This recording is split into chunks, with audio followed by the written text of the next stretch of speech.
So, hello everyone, my name is Resuello from NS1A3. So, for today, I'm going to discuss or compute the waypoint, course, and distance. So, let's start. So, first, we are going to find the course and distance of waypoint 2. So, to get the waypoint 2 course and distance, we will be using the waypoint 1 and waypoint 2. So, latitude 1 is equal to 38 degrees 18.0 minutes north, and latitude 2 is equal to 40 degrees 36.0 minutes north. So we need to subtract it because they have the same names. So if we subtract it, let's use our calculator. So we will have the answer of 2 degrees 18.0 minutes north. So after that, we need to multiply it by 60. So times 60. So the answer will be 138. So the DLAT will be the 138 minutes. So next one is the longitude. So same as the latitude. The longitude 1 is from the waypoint 1 and longitude 2 is from the longitude 2 waypoint 2. So first is 16 degrees 45.0 minutes west, and the longitude 2 is 26 degrees 45.0 west. So let's subtract it because they have the same name. So using our calculator, we will subtract them and we will get the 10 degrees west. So after that, we need to multiply it by 60. So now we will have the D long of 600. So now, we are finding for the MP1. So here is the formula. MP is equal to log, open parenthesis, tan, open parenthesis, lat, divided by 2, plus 45, and close parenthesis, close, and times 7,915.7, minus, open parenthesis, 23.3, times sin, open parenthesis, lat, and double close parenthesis. So let's try for the MP1. So, let's insert it in our calculator. So, after we insert in our calculator, we will get the 2,476.71. So, next is, we need to get the MP2 in latitude 2. So, now, in getting latitude 2 or MP2, we need to use this formula again. So, we input it in our calculator and we get the 2,654.72 because it is round up. That's why it is 2,654.73. So after that, we will subtract these two because the latitude 1 and latitude 2 are same name, same north. So we need to minus it. So 2,654.73 minus 2,476.71 is equal to 178.02. So the DMP is 178.02. So now we will be solving for the tan course angle. So this is the formula. Tan course angle is equal to D low divided by DMP. So first is substitute it. So, 600, which is the D long, and the 178.02, which is the DMP. So, let's try it in our calculator. 600 divided by 178.02. So, the answer is 3.37041. So, after that, we need to put or click the shift, tan, and answer, then equals. So now, we will have the 73.47 or 73.5. So that is our course angle. So next, we will have the quadrant rule. So the formula in quadrant rule is northwest is equal to 360 minus course angle is equal to true course. So we need to substitute it. So northwest is equal to 36 degrees minus 73.5. So, we need to calculate it. 360 minus 73.5 equal to 286.5. So, the answer is true course of 287. So, after we get the true course, we need to compute the distance. So, here is the formula. Distance is equal to d lot divided by cos course angle. So, substitute it. So, 138 divided by cos and the course angle. So, the course angle is 73.5. So, 73.5 and equal. So, now we will have the distance of 485.88 or 485.9 nautical miles. So, now, after we get the true course and distance, we will write it in our table. So, course is the 287. And the distance will be 485.9 nautical miles. So, 485.9. So, now, if we get the waypoint 2, we are now getting the waypoint 3 course and distance. So, now, we are getting the waypoint 3. So, the latitude 1 will be the waypoint 2. The latitude 2 will be the waypoint 3. So, here's the given. So, latitude 1 is equal to 40 degrees 36.0 minutes north. And the latitude will be 41 degrees 54.0 minutes north. So, they have same name. We need to subtract it.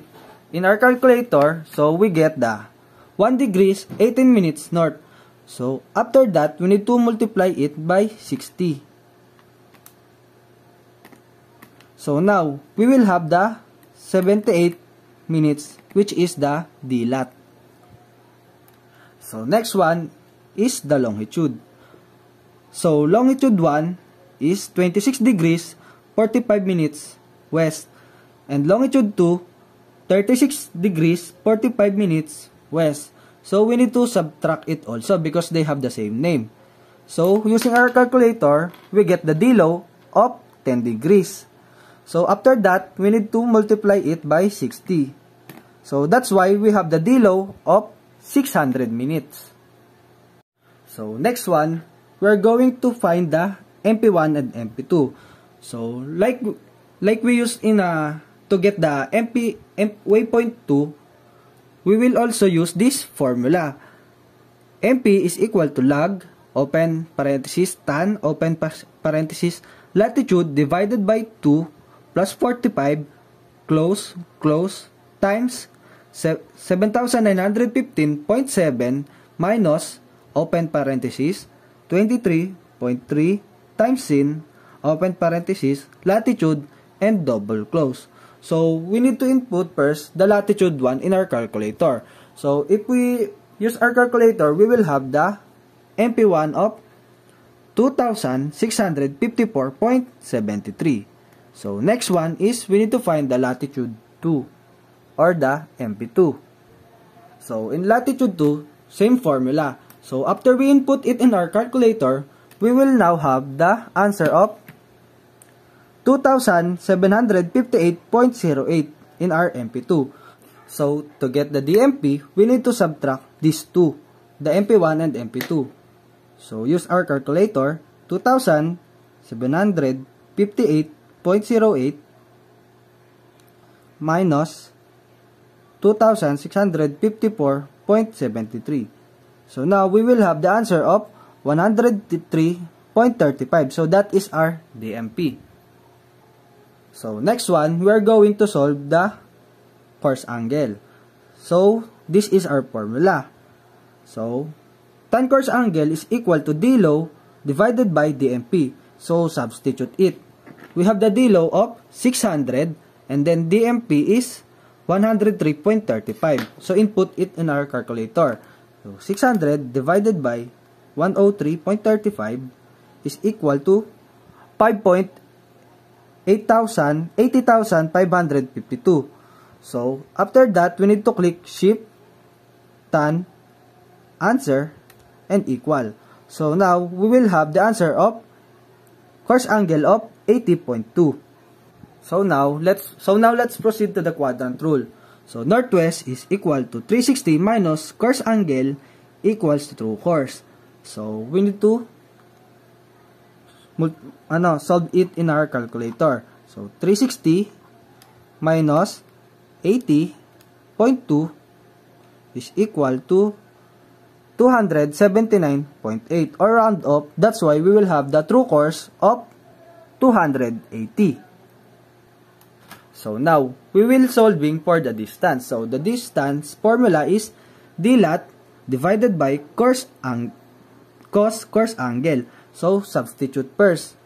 So 78 divided by cos 80.2. So we will have the distance of 458.3 nautical miles. So now we have the waypoint 3 course and distance. So the course of waypoint 3 is 280 and the distance of 458.3 nautical miles. And then next is we need to get the waypoint 4 course and distance. So let's proceed. So now we will be used to get the waypoint 4 is waypoint 3 and waypoint 4. So the latitude 1 is the waypoint 3, 41 degrees 54.0 minutes north, and the latitude 2 is the waypoint 4, 42 degrees 18.0 minutes north. So same name, that's why subtract. So we will get the 0 degrees 24 minutes north. So after that, we need to multiply it by 60. So times 60. And now we will have the d-lat of 24 minutes. So next, we will get the d-low. So longitude 1 is 36 degrees 45 minutes west, and longitude 2 46 degrees 45.0 minutes west. So same name minus. So we will have the 10 degrees d-low and multiply it by 60. So we will have the d-low of 600. So now we are going to compute the MP1, which is the latitude 1. So again, using our formula. So log open parenthesis tan open parenthesis latitude, which is 41 degrees 54.0 minutes, divided by 2 plus 45 double close parenthesis times 7,915.7 minus open parenthesis 23.3 times sin open parenthesis the latitude. So 40 degrees 54 minutes. So double close parenthesis. So using our calculator, we will get the 2,758.08 for MP1. So let's get the MP2, which is the latitude 2.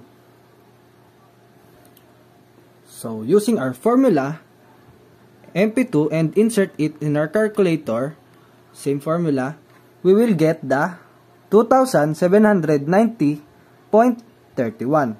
So now, to get the DMP, we need to subtract it because they have the same name, which is north. That's why we need to subtract these two. So use our calculator. 2,790.31 minus 2,758.08. So we will have the DMP of 32.23. So next, let's have the tan course angle is equal to d-low divided by DMP. So substitute it. So 600 divided by 32.23, which is the DMP. 32.23. So we will have the answer of 61,620. So we need to click the shift, tan, answer, and equal. So we will have the course angle of 86.9. So let's have the quadrant rule. So the formula is northwest equal to 360 minus course angle is equal to true course. So northwest is equal to 360. So, minus 360 minus 86.9, which is the course angle.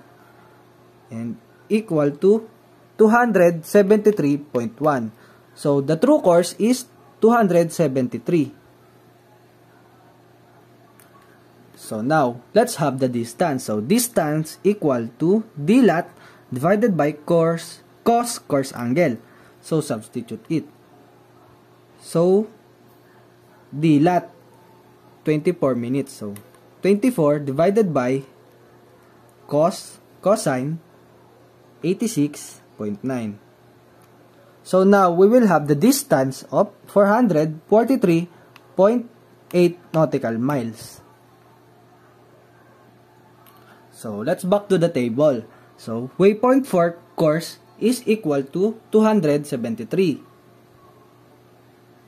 And then, the waypoint 4 distance is equal to 443.8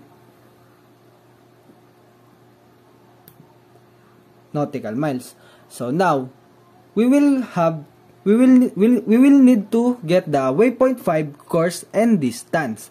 So, let's proceed. So, now, in getting the waypoint 5, we need to use the waypoint 4 and the waypoint 5. So, latitude 1 is the waypoint 4, which is the 42 degrees, 18.0 minutes north. And then, the waypoint 5 is the latitude 2, which is the 41 degrees, 54 minutes, 0 north. So, we need to subtract it because they have the same name. So, using our calculator, we subtract it and we get the 0 degrees, 24.0 minutes south. So, why south? Because the latitude 1 and latitude 2 is decreasing.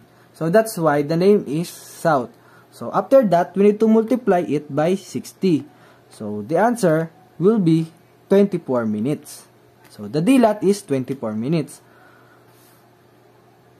So, next one, we need to solve the D-low. So, long 1 or longitude 1 is equal to 46 degrees, 45.0 minutes west. And the longitude 2 is 56 degrees, 45.0 minutes west. So, we need to subtract it because they have the same name. So, the D-low will be the 10 degrees west. So, after that, we need to multiply it by 60. So, we have the D-low of 600 minutes. So, now, let's solve for the MP1 and MP2. So, in getting the MP1, let's have the same formula as we used earlier. So, MP1, MP is equal to log, open parenthesis, tan, latitude 1, which is 42 degrees, 18.0 minutes, divided by 2 plus 45, double close parenthesis, times 7,915.7 minus, open parenthesis, 23.3 times sin, open parenthesis, latitude, which is the 42 degrees, 18.0 minutes, and double close parenthesis. So, using our calculator, we solve it and we get the 2,790.31. So, next one is we need to solve for the MP2, which is the latitude 2. So, using again our formula. So, log, open parenthesis, tan, open parenthesis, latitude 2, which is 41 degrees, 54 minutes, and then divided by 2 plus 45, double close, and multiply by 7,915.7 minus, open parenthesis, 23.3 times sin, open parenthesis, latitude 2, which is 41 degrees, 54 minutes, and double close parenthesis. So, using our calculator, we get 2,758.8. So, after that, we need to subtract these two. So, use our calculator. 2,790.31 minus the MP2, which is 2,758.08. So, we will have the DMP of 32.23. So, now, we will solve for the tan course angle. equals to D low divided by DMP. So, we need to substitute it.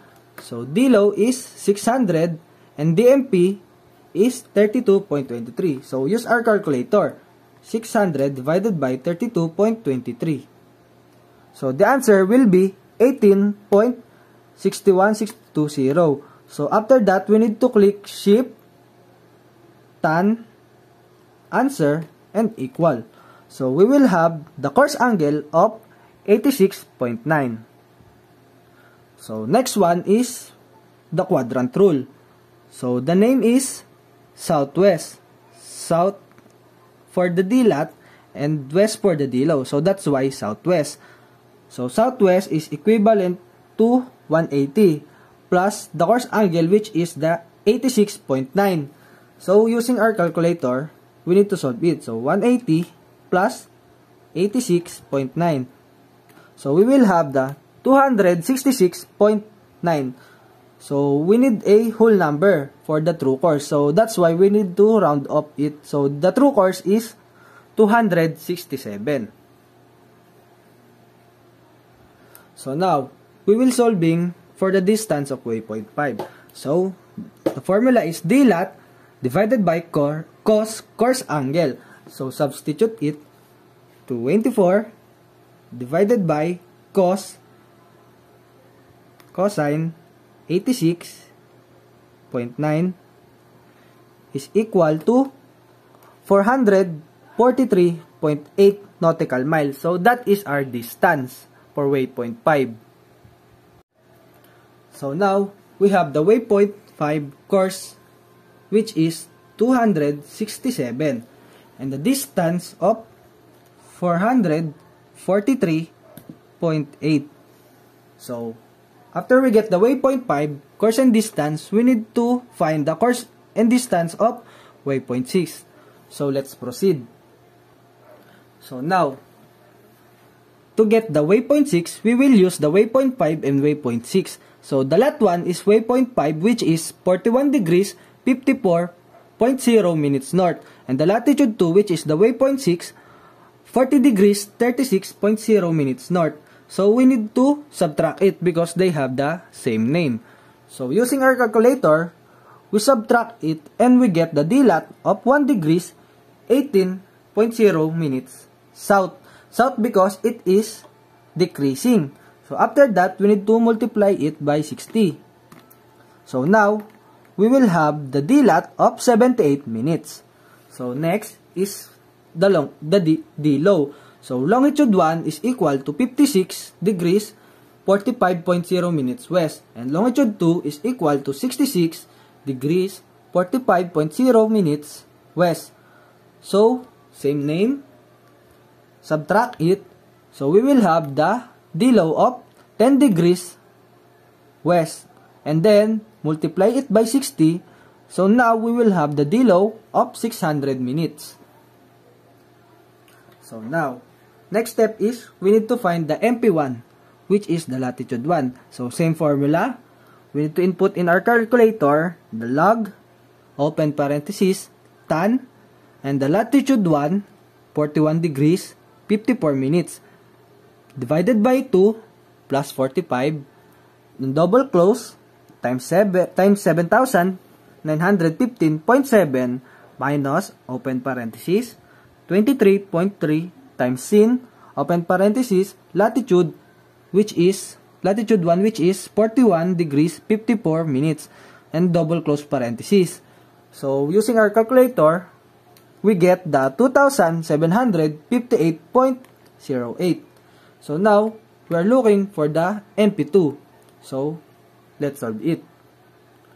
So, MP2, log, open parenthesis, tan, open parenthesis, the latitude 2 which is 40 degrees, 36 degrees, and then divided by 2 plus 45, double close, times 7,915.7 minus, open parenthesis, 23.3 times sin, open parenthesis, the latitude 2 which is 40 degrees, 36 degrees, and double close parenthesis.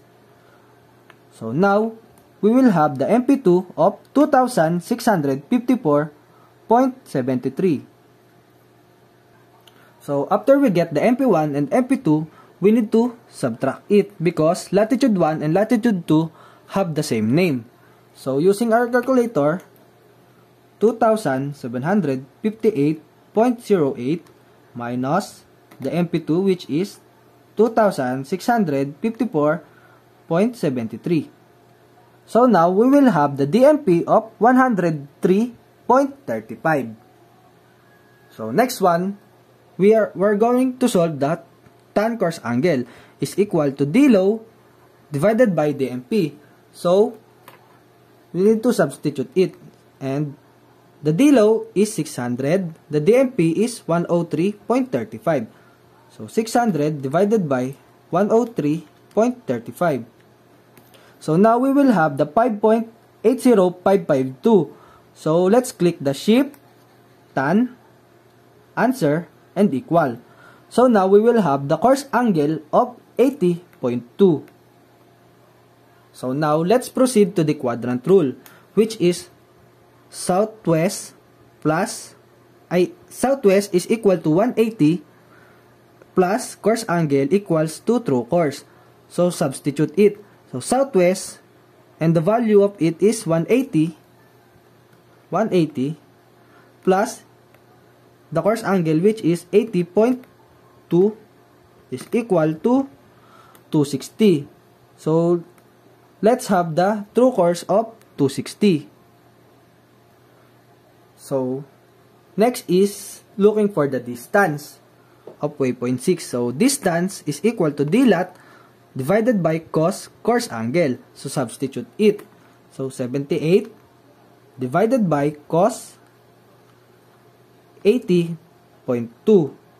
So now we will have the distance of 458.3 nautical miles. So now we have the course of waypoint 6, which is 260, and the distance of 458.3. So guys, we have successfully complete the course and distance of all the waypoints. So that's all for this topic. Thank you for listening, and I hope you learned something in this video. Again, I am Resuello Mark Jesse from NS1